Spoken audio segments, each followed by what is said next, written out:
So our first guest is well known as a broadcaster, writer, and former politician. You may have seen him presenting Good Morning Britain. Who's seen him presenting Good Morning Britain? Well, there you go. It's too early in the morning. We're lucky that he's not doing it this week, so he can be here with us today. You may have seen his legendary performances on Strictly Come Dancing. Whoa. But today, Ed Balls is here as broadcaster to talk about the time he spent working in a care home and as a home carer for the BBC series in 2021. And also, I had the good fortune of listening to some of this at the Care England conference last year. So I'm going to start off by a few questions about your experience, Ed, in terms of, and then you'll have a chance, by the way, to ask questions. So if you formulate some questions, and also online as well, if you've got some questions, we'll take those questions too. On anything. On anything, there you Within go. reason. So Ed, first of all, how did you get into doing the BBC programme? What kind of sparked that interest and, working in care? Well, I had been in politics for 20 years, was a cabinet minister in charge of education and schools. I lost my seat in 2015. That's what happens in politics. Sometimes you win, sometimes you lose. I lost, and so I was out. And then I ended up, as you said, doing Strictly, which was a bit of a midlife crisis moment, but it was really fun. And then after that, I then did a programme for the BBC, and it was called Travels in Trumpland. It was all about what was happening to American politics, and I ended up doing lots of kind of immersive things. I did wrestling and was tasered and all sorts of stuff. Wow. And I was supposed to go back and do Return to Trumpland in 2020 for the BBC, for the American election. But of course, the pandemic meant that we couldn't travel, we couldn't get the visas and go and do that. And at the same time, all of the huge challenges were unfolding through 2020 into 2021 in the National Health Service, but also in social care, the huge challenges the sector was facing in dealing with this very, very difficult global event. And the BBC said that given you can't go and do Trumpland, what do you think about going to make a programme about the reality of social care, what it's really like to show people the reality? And I thought about it, and it made sense, I think, for me for a couple of reasons. One, I had been in a government which had put quite a bit more money into social care, but we hadn't really reformed social care. We hadn't really sorted out many of the big structural issues. It was something we hadn't managed to do, and I think I knew that. And so and in a way, the pandemic was throwing up big issues which hadn't been resolved for decades. And then my mum has had dementia for 15 years, and she's been living in a care home for 4 years now. So I sort of thought, as a son, I thought I knew about social care, but then also, I'm middle-aged, and I've got teenage kids are now in their early 20s. They were teenage then. And we all know social care is going to change, and I thought I should go and understand that. So I said I would do this with the BBC, but I wanted to do it properly. I didn't want to sort of turn up and simply observe. And so we found a group of care homes in Scarborough, 2 care homes. One is a nursing home, and one is a dementia specialist home. They're called the St Cecilia's. And I did all of the online training you have to do to qualify to be able to start as as an entry care worker. So I spent it was a couple of days doing all the courses you have to do around movement and health and safety and food hygiene and basic medical stuff. And I got my certificates. And then I turned up and had some practical training. And then really over a fortnight, I worked every day in social care. And then over the course of the programme, we also go to see people who are providing social care in people's homes, domiciliary care, also look at people who are doing unpaid care. This was all focused on older care, so for people over 60, and of course half of care in our country is provided to people who are under 60. So we were only looking at half of the country, but that was the one which had hit the headlines because elderly people had been hit harder by the COVID pandemic. So I went in with the camera on my shoulder, with a cameraman who had to wear head-to-toe PPE, a white suit, because we were going into these care homes at a time during the pandemic when families were not allowed in. And we went in to do the job and to try and give people an insight into what care is, the challenges of running a care home, the challenges of working in a care home, and that's what the programme is about. So thank you for that, Ed. And obviously we've got young people here today to learn about social care. So you should watch the programme. Yeah, absolutely. So how many of you watched the programme, by any chance? Well, I'm sure you can get it on iPlayer. Fair few. You will now. So, Ed, thank you for that. So what did you learn about care and the care system so that these young people can be inspired? I think the really shocking thing for me was that I learned that I didn't really know what care actually was. And this was a bit of a shock for me, because I thought part of my reason for going in was because I knew about it. And as I said, my mum had carers for a number of years. She was full-time in a care home. Of course I knew about care. And what actually happened, I had said to the BBC, I didn't want to make this about my story and about our family. I was going to to Scarborough.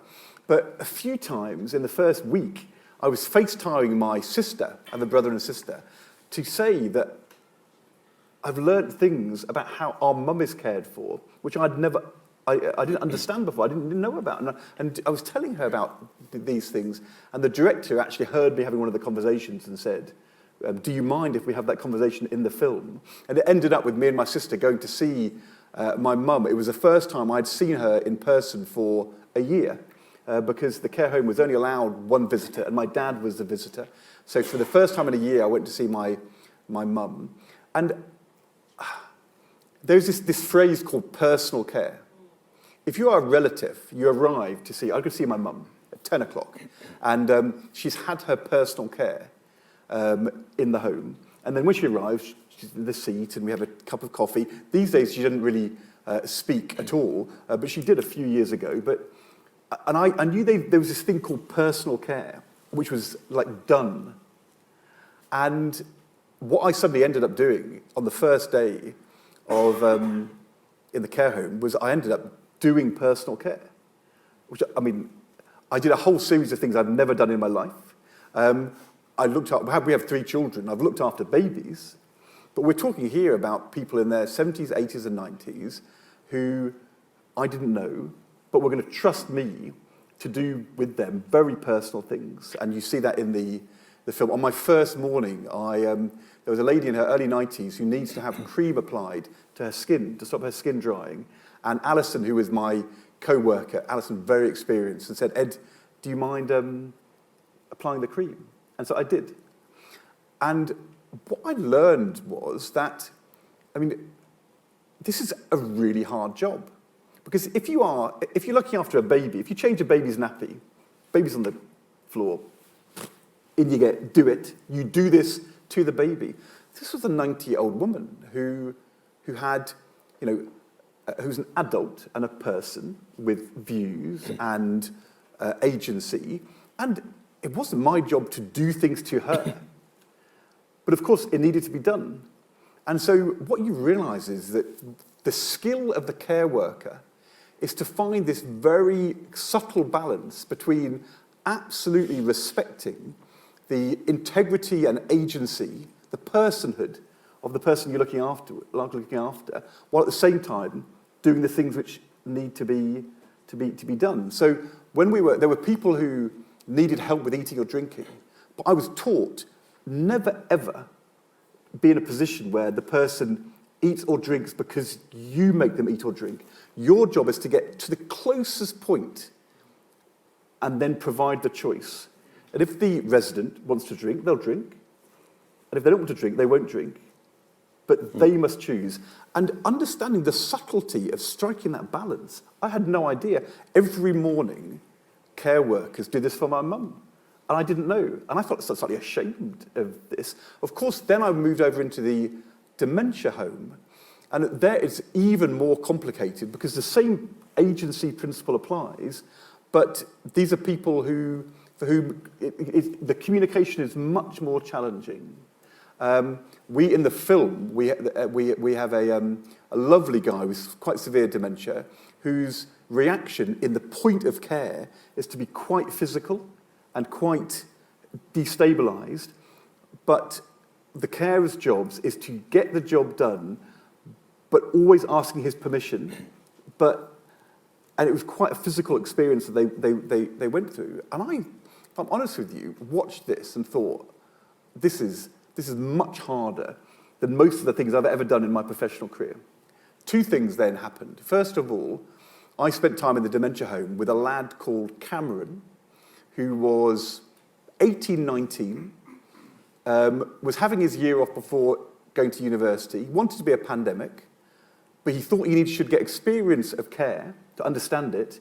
And Cameron taught me over 3 days how to perform a series of very delicate, difficult tasks, which he did with overwhelming respect and integrity and subtlety. It was amazing. I was so impressed by this 18-year-old lad, the skills he had. What a career he has ahead of him, I thought. And then I spent a day with a guy in North Yorkshire who was an unpaid carer with his wife with severe dementia, and he does that on his own all day, every day, from 6 in the morning till 7 at night. And the stress and intensity of what he goes through. So I ended up just being, I was a bit blown away, really, because, of course, there are things you train to do. You know, you train, if you want to become a nurse in a caring home, you need a nursing qualification. If you want to be a supervisor in a care home, often the supervisors start as ordinary care workers and move up, and they do college courses before or during the time.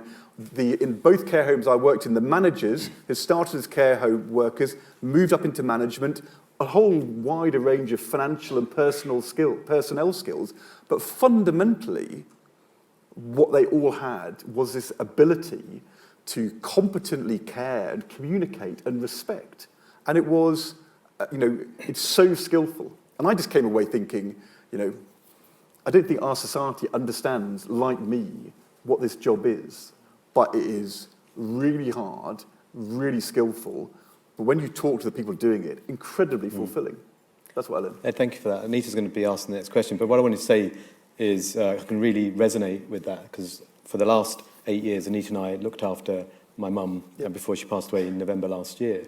And so even though I've been in the care sector for nearly 26 years now, that first-hand experience of looking after mum, and to be fair, I didn't do a lot of that. Anita, along with the amazing carers that she had coming into our home, and then very towards the end, she was in one of our care homes. What we learned, and I really resonate with that skill of just absolutely understanding what mum's needs were. I don't think as a society we yet value that. What the care workers all said to me was, they said, we know when somebody starts within 24 hours if they'll make it or not. And it's not actually about their qualifications. All of the qualifications are really important. Yeah. It's about, in the end, have they got it? And if you've got what it takes, it's a brilliant job, but given not everybody has, it's something you should value, and you should sort of really, it's like being a teacher. Not everybody can teach a class, but if you can teach a class, it's amazing. You should value it. Mum knew within an hour whether she liked the carer or not. Yeah. She'd say, she's a good one, or he's a good one. The great thing about dementia is that every hour is a new hour, so you can, there's always a second go. You get a second chance. Anita. Thank you, Ed, for sharing your wonderful experiences with us this morning.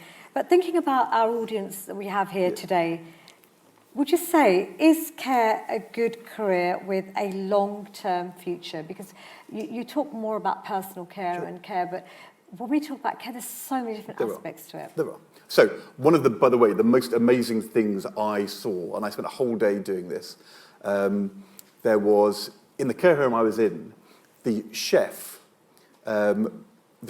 she was absolutely brilliant. At a certain point, she went off a couple of years ago, so she thought, do I really want to do this job? She went off and worked in a pub, lasted 3 months. It was so boring, she came back to the care home. Everything was done with fresh ingredients. Because if you buy anything pre-prepared, it's expensive. We did 30 fish and chips for lunch, the two of us. I made a cake for tea. She did everything herself, all with fresh ingredients. And I had this game with her. I could say to her, room 207. And she would say, diabetic, semi-pulped, doesn't like sandwiches for tea, prefers poached egg. She knew exactly what every resident wanted and their needs.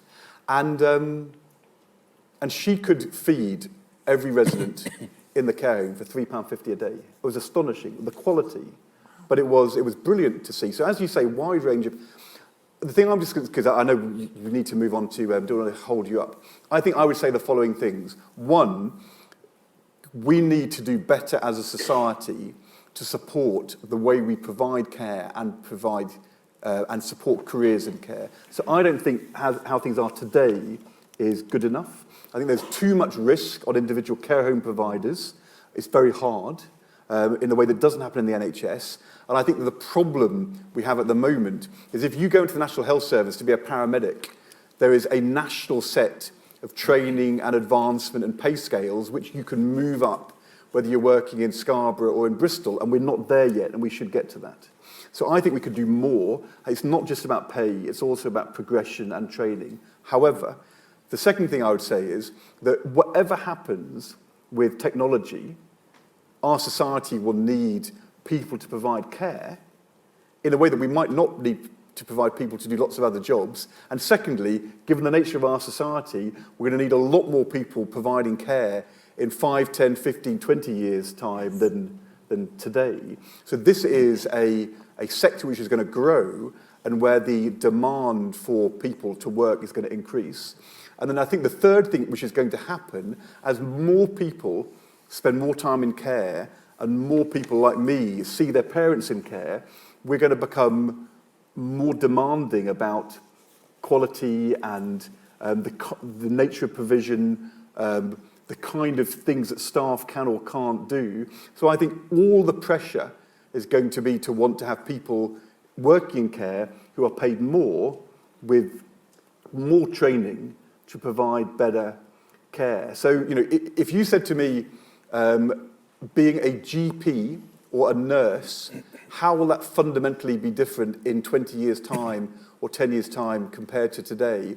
I don't think it's going to change very much. If you said to me, go and be a teacher, I think it's not going to change fundamentally, although we might end up using technology more. Mm-hmm. If you said to me what's going to happen with care, I think in 20 years' time, we'll be paying a lot more people to do more jobs in care with higher esteem and more support and training, because this is a very difficult job which we don't yet support enough, but I think our society will. So I would say, look, if you're not sure and you're about to do your A-levels or whatever you're doing at 18 and you've got 6 months, do what Cameron did. Go and spend a bit of time working in care like I did and find out if it works for you. But if you're thinking, is this a career with prospects, I would say, compared to many other life choices in terms of career path, the only way is up. And we're going to need and value people who look after our youngest children and our older residents and people in the community with extra needs. We will value them increasingly over time. So I would say, go for it. Great, thank you. And we're about to open up the floor for questions in a second. So if you want to ask a question, both if you're watching online or in the auditorium, please raise your hands and we'll get a microphone over to you. So hopefully we've got some questions. And whilst you're gaining the confidence to put your hand up, I just wanted to follow on with a few comments about that. In social care, we're going to need over 500,000 people in social care over the next few years because of the growing demand. So there's huge opportunities. And I just wanted to pick up on your point about the chef. We have incredible chefs in our own organisation, and they love it because the hours are much more sociable for them because they're not doing the late nights. And they get to really experience a whole array of their skills with people that they see regularly. So they love that connection they have rather than working in a restaurant. So it really does serve and suit people who've got certain positions at home and they prefer the hours. So it's a real sense of community as well, isn't it? Absolutely, yeah. And the food in our homes now is incredible. So without further ado, do we have some questions? We have some questions, yeah. So we have a lady over there, if we can run to over there, and then whilst let's get another mic. I think there was one more question just over there. The lady just at the back. I think we've got 2 mic Young runners. lady at the back. Yeah, if you put your hand up, if you want to ask a question, we'll get you a mic, then we'll go. If you just want to say who you are and where you're from, and then ask Good the question. morning. I'm Charlotte Harding, and I'm with the Council Academy School, Wolverhampton. And we came down in our minibus this morning, didn't we? And we're very excited to be here. So thank you very much, and Ed, thank you very much for sharing your ideas with us as well. I sit in 2 camps. I'm a health and social care teacher, but I also work with our work experience as a whole umbrella term of personal development within our school. And what I'm seeing is, as I explore ideas like moving to the T levels, where there's a 45-day placement, and also trying to put work experience together for our students to go and visit workplaces, there is an absolute block on students being able to go into care homes or see any kind of social care firsthand. So all of that sector is blocked off to us at the moment. And I'm thinking about T levels, and I'm thinking, I don't know if I can go for that particular training style qualification, because where we are in Wolverhampton, we've got no way of getting students placements. And is that a pandemic hangover, do you think? Is that... Some of it is pandemic hangover, although we do our very best to make sure our students are not germy. But it's just difficult. I think it's partly training the care homes into what's expected of them. We've got a wider issue where if we're thinking about work experience, we've now got offices, we've got different sectors that say, well, actually, we're working from home, so there's nobody there for them to shadow. So I think my main question is, how do we create a link between schools to enable young people who are 14, 15, 16, 17 years old to actually go and get that experience? If you'll say, yes, go and do work experience, go and volunteer, we're basically saying, wait till you're 18 before you make any kind of choice. So it's how do we create that link between schools and care homes and social care generally, so that we can say this is a viable option for you. Okay. This question best suited for. I think... Are you going to answer that? Well, I mean, obviously, I'm going to try. I'm not sure that there's I don't think it's a question. We have had in our own homes young people come to visit. I think Bow Park, Rahina from for Bow example. Park. So if we can get a microphone down here. So we... I was just going to say, we had the same problem, and Down here? approached Anita. You have to wait for the microphone because they won't Can we be get a able to microphone hear here online. for a second and then... I mean, the thing I would say, in my experience, because I, as I said, did the cabinet schools job for a while, it's one, you have to minimise the bureaucracy and make sure that there's not barriers to it. But the second thing is, you have to explain to employers that you aren't asking them to become teachers. It's not their job to teach a class. They're not. What you want them to do is allow people to have, to see, and at the margin where they can help. But it's not as though they have to sort of take on, teaching a class. Well, I think lots of employers just worry that they're being asked to take on a burden which is too big. Yeah. Whereas actually, simply being there and being part of it is enough for experience to really see what's going on. Just to, maybe even just to push the trolley and be with the person going round with the medicine is enough. So, Rowena, do you want to just come in there? Because obviously... Say, from Goyal Park, we had the same issues. We couldn't get our youngsters into any placements whatsoever, and then Anita kindly allowed us and supported us and allowed students to go in and experience a day shadowing and watching what was happening, and they learned so much from that a lot of them have gone into the care sector.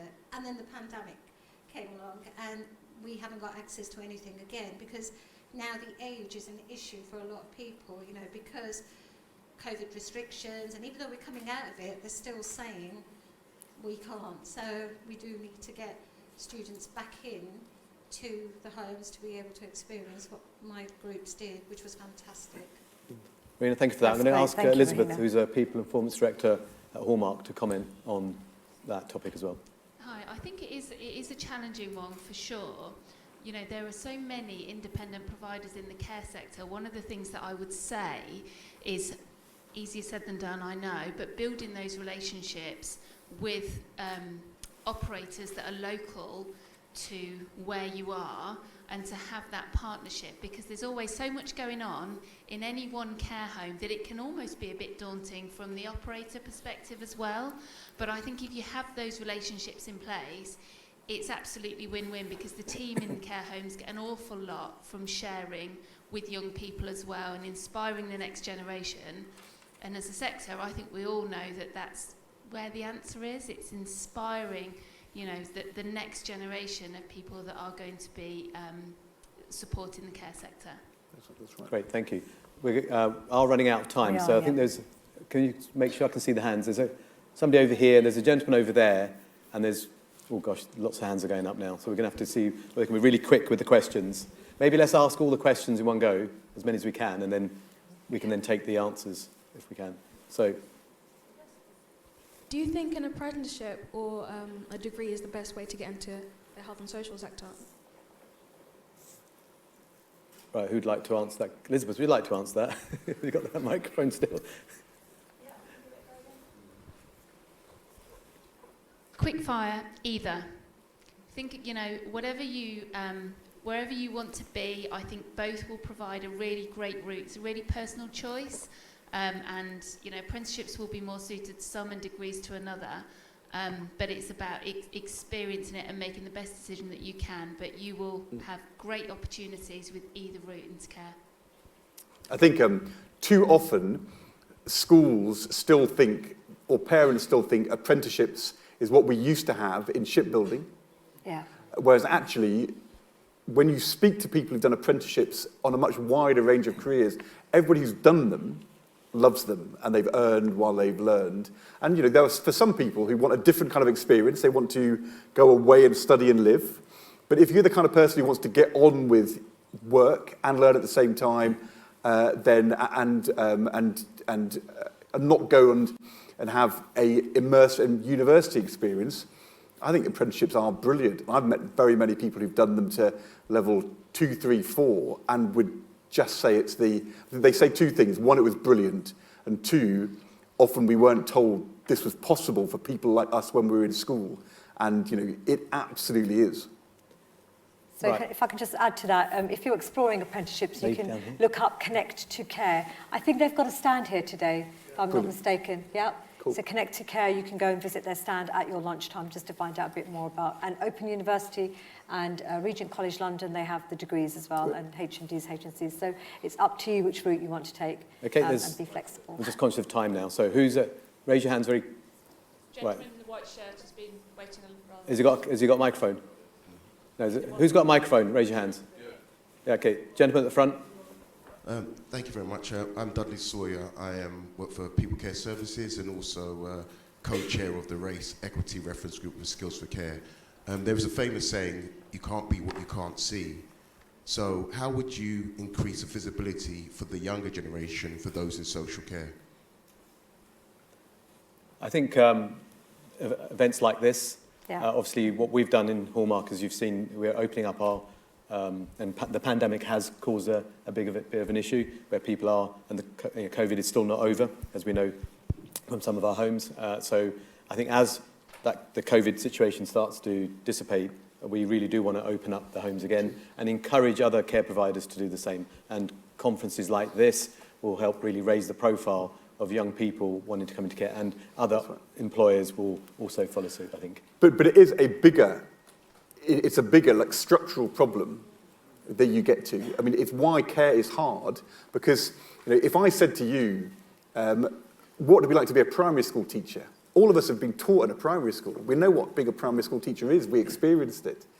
We all know what a GP is because we've all been to the GP. We've all seen a police officer. We've all seen somebody who's an ambulance driver. We've all seen what it's like to work in Sainsbury's. But very many of us could go through most of our lives, even all of our lives, without really knowing what it is to work in care and to see the inside of care. And even when, like me, I said, I thought I knew what it was, and I didn't really. So I think care is a career where you have to do more to explain to people what it's really all about than other careers. And I sort of think, as a society, we've done less. So actually, we should be trying harder to get people to go into care than we do to go and work in the NHS or policing. But how often do you see, is there a national advertising campaign? Is it something the government has really prioritised in the way that we have done with teachers and policing? Not yet. So I think that needs to change as well. Sure. Great. Thank I think we are running out of time. We're way behind. Just one Just more. one more that's question, all, unfortunately. yeah. Sorry. Hello.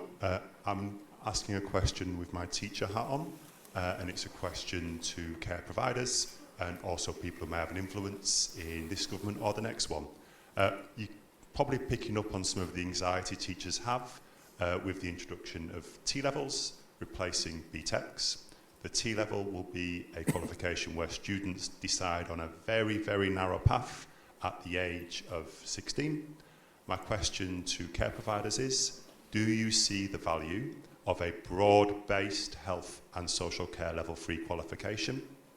And if so, how do we lobby together to make sure that option remains there for people at 16 so they can have a broad-based introduction to the career with a chance to progress to university or to paid employment in the sector? Maybe that can be answered on the stalls. Yeah, let's not answer that right now, I think, because we're going to run out of time. Can we just get the microphone? Is it Mitt?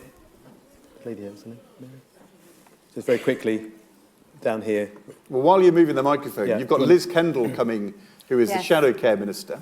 And so you can say to her, get it sorted out, and she can have a word with the Care Minister. And I would say that you need to have, for people who know they want to specialise, it's okay. But for other people who aren't sure, you shouldn't force them to say yes or no. So you ought to provide both tracks, would be my instinct. But anyway, see what Liz says. I would just like to contribute to the conversation. I'm from CTK, and teachers have spoken about not being able to find care services. And we have got our T-levels currently working at the moment. And all of our students go to care homes on a block period, and then they have every single Wednesday they go to a hospital. So I think what is lacking in other schools is that we actually have a member of staff who is responsible to liaison with these care homes and with hospitals as well. So they are, in a sense, our middleman, because when you have the teachers trying to form these relationships while they're still teaching, while they're still gathering, because T-levels is very, very new, it can be an issue. And what I also would like to add is that students need to experience care. They really do. When our students have gone, they've understood their purpose and why they're important, because especially elderly parents just value their presence. They don't even have to do too much. Some of them want to go back because they can see what an impact just them being there. And it was really the time where our students developed the 6 C's. They developed compassions. They put somebody else before themselves. So when it comes to care, if we just talk about care as it is, you have to experience it. And you also have to experience it to know if you have the heart for it. I have one student who just says, "Miss, it's just too sad. I can't handle seeing people upset." While others are like, they will say, well, I made them feel better, and I can do this, and I can do that. So I do think definitely a suggestion is having a placement officer, liaison officer, and students really do need to go out and experience it. Yep. Thank you, that's a great idea. I think now would be a great time for, I'm sure Ed, you'll be around. Can I say one other thing? Yes. Just answer that question and I'll shut up. I think this goes to, all of these questions about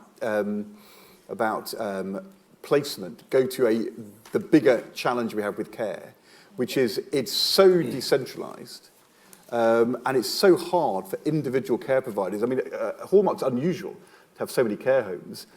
Most care homes in our country are businesses which have 1, 2 or maximum 3 care homes. And if you're small, taking on all the burden to try and work out the bureaucracy around placements or to have your own training pathways is just very hard.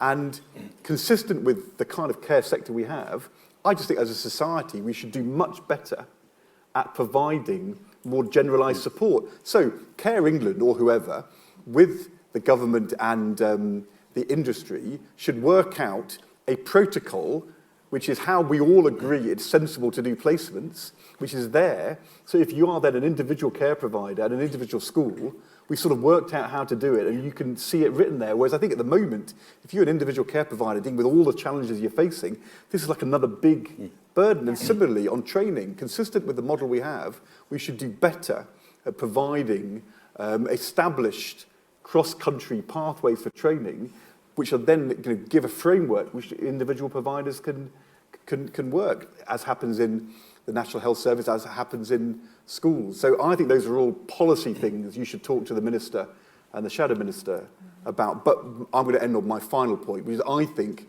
because this is so important and will get more important, government will have to sort this out, and the industry will have to sort it out, because we're going to need more people like you to be paid well and well qualified working in care. So it will be done. Great, Ed, thank you for that. Thank and you. George from Care England, our head of policy, is here, so he's listening intently to your comments. So can I just say apologies for those who wanted to ask questions. There will be time later on. We are just way behind, and my timekeeper here is giving me a big nudge to get on with the rest of the proceedings. Can I say on behalf of everyone, can I thank you, Ed, for giving us your time and your insights and your thoughts for us to plan next steps to recruit young people into the care workforce, as well as actions for government as well. So thank you so much for today. Thank you. Give Thank everyone you. a round of applause. Thanks a lot.